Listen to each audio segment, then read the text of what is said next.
Hi అండి. ఈరోజు special జీరా rice. ముందరగా జీలకర్ర, పచ్చి బఠానీ, పచ్చిమిర్చి డైమండ్ షేప్స్లో అందంగా కట్ చేసుకొని కరివేపాకు పెట్టుకోవాలి. దీనికి ముందరగానే మనం అన్నం చక్కగా కొంచెం పలుకుగా ఉన్నట్టుగా 80% ఉడికిన తర్వాత బాయిల్ చేసిన అన్నాన్ని వార్చి పక్కన పెట్టుకోవాలి. బాణలి పెట్టి అందులో కళాయిలో ఆయిల్ వేసి కొంచెం జీలకర్ర ఎక్కువ వేసుకోవాలండి. జీరా రైస్ కదా, జీలకర్ర ఎక్కువ వేసుకుని అది చూసారా బాగా వేగుతుంది. అలా గోల్డ్ కలర్ జీలకర్ర వచ్చిన తర్వాత అందులో కరివేపాకు వేయాలి.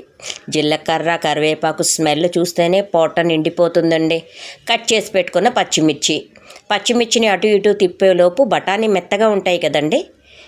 అలా బాగా పచ్చిమిర్చి వేగిన తర్వాత మనం పక్కన పెట్టుకున్న బఠానీలు వేసుకోవాలి. బఠానీలు అలా వేగుతూ ఉంటాయి చూసారండి. చక్కగా కొంచెం ఉప్పు, ఇంకేమీ ఇందులో వేయక్కర్లేదు. అలా ఉప్పు వేసిన తర్వాత అటు ఇటు కలుపుకునేసరికి మనం తీసి పెట్టుకున్న రైస్ని వేసుకోవాలి. అలా రైస్ వేసుకొని ఒక్క 5 minutes కలుపుకొని మరి కొంచెం ఉప్పు వేసుకోవాలి.